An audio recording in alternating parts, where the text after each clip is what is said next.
சீராக்க ஞானம் அதிகாரம் 24. ஞானத்தின் புகழ்ச்சி. ஞானம் தன்னையே புகழ்ந்து கொள்கிறது. தன் மக்கள் நடுவே தனது மாட்சியை எடுத்துரைக்கிறது. உன்னத இறைவனின் மன்றத்தில் திருவாய் மலர்ந்து பேசுகிறது. அவரது படைத்திரள் முன்பாக தமது மாட்சியை எடுத்துரைக்கிறது. உன்னதரின் வாயினின்று நான் வெளிவந்தேன். மூடு பனி போன்று மண்ணுலகை மூடிக்கொண்டேன். உயர் வானங்களில் நான் வாழ்ந்து வந்தேன். முகில் தூணில் அரியணை கொண்டிருந்தேன்.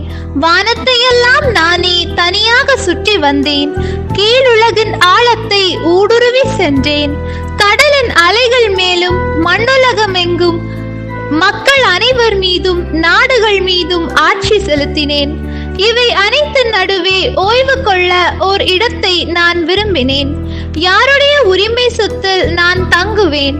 பின் அனைத்தையும் படைத்தவர் எனக்கு கட்டளையிட்டார். என்னை படைத்தவர் என் கூடாரம் இருக்க வேண்டிய இடத்தை முடிவு செய்தார். யாக்கோபில் தங்கி வாழ், இஸ்ரேலில் உன் உரிமை சொத்தை காண்பாய் என்று உரைத்தார். காலத்திற்கு முன்பே தொடக்கத்தில் அவர் என்னை படைத்தார். எக்காலமும் நான் வாழ்ந்திடுவேன். தூய கூடாரத்தில் அவர் திருமுன் பணி செய்தேன். இதனால் சீயோனில் உறுதிப்படுத்தப்பட்டேன். இவ்வாறு அந்த அன்புக்குரிய நகரில் அவர் எனக்கு ஓய்விடம் அளித்தார். எருசலேமில் எனக்கு அதிகாரம் இருந்தது. ஆண்டவரின் உரிமை சொத்தாகிய பங்கில் மாட்சிமைப்படுத்த பெற்ற மக்கள் நடுவே நான் வேரூன்றினேன். லெபனோனின் கேதுரு மரம் போலவும் ஏர்மோன் மலையின் கைப்பிரசு மரம் போலவும் நான் ஓங்கி வளர்ந்தேன்.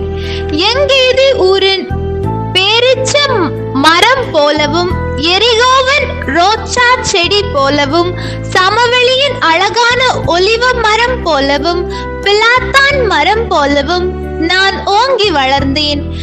இலவங்க பட்டை போலும் மனம் கமழ்ந்தேன்.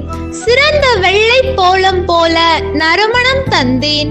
கல்பானும் ஓனிக்ஸா எனும் நறுமண பொடிகள் போலும் உடன்படிக்கை கூடாரத்தில் எழுப்பப்படும் புகை போலும் நறுமணம் வீசினேன்.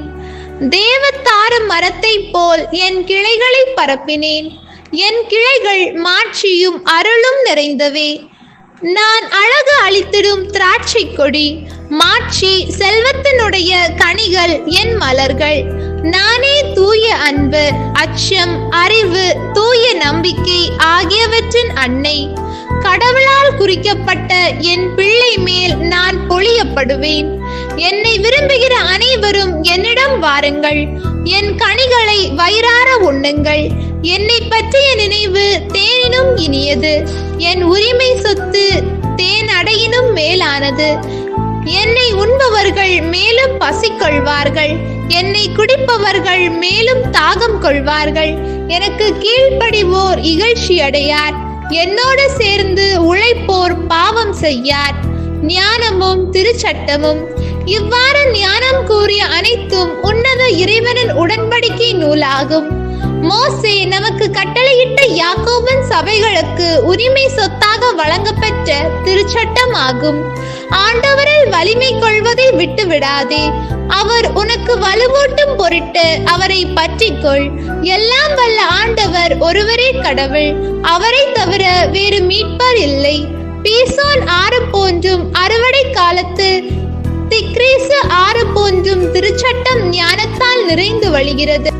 யூப்பிரத்தீசு ஆறு போல அறுவடை காலத்தில் பெருக்கெடுத்தோடும் யோர்தான் ஆறு போல அது அறிவு கூர்மையால் நிரம்பி வழிகிறது.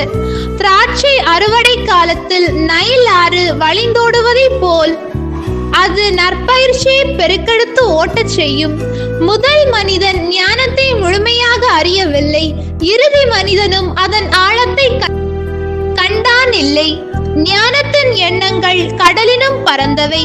அதன் அறிவுரைகள் படுகொலியை விட ஆழமானவை. நான் ஆற்றிலிருந்து பிரியும் கால்வாய் போன்றவன். தோட்டத்தில் ஓடிப்பாயும் வாய்க்கால் போன்றவன். எனது தோட்டத்துக்கு நான் நீர் பாய்ச்சுவேன். எனது பூங்காவை நீரால் நிரப்புவேன் என்று சொல்லிக் கொண்டேன். உடனே என் கால்வாய் ஆறாக மாற்றிற்று. என் ஆறு கடலாக மாற்றிற்று. நான் நற்பயிற்சியை விடியல் போன்று ஒளிர செய்வேன். அது தொலைவிலும் தெரியும்படி செய்வேன். போதனைகளை இறைவாக்கு போன்று பொழிவேன். அதை காலங்களுக்கெல்லாம் விட்டு செல்வேன். எனக்காக மட்டும் உழைக்கவில்லை, ஞானத்தை தேடுவோர் அனைவருக்காகவும் உழைத்தேன் என அறிந்து கொள்ளுங்கள். ஆண்டவரின் அருள்வாக்கு. இறைவா உமக்கு நன்றி. ஹோலி பைபிள் தமிழ் சேனலில் திங்கள் முதல் வெள்ளி வரை திருவிவிலியத்தின் ஒரு அதிகாரமானது பதிவேற்றம் செய்யப்படும். நம் அன்பு கடவுளின் ஆசியும் அருளும் இன்னும் பலருக்கு கிடைக்கப்பெற ஹோலி பைபிள் தமிழ் சேனலை சப்ஸ்கிரைப் செய்யவும். மேலும் உங்கள் உறவினர் மற்றும் நண்பர்களுடன் ஷேர் செய்யவும். நன்றி.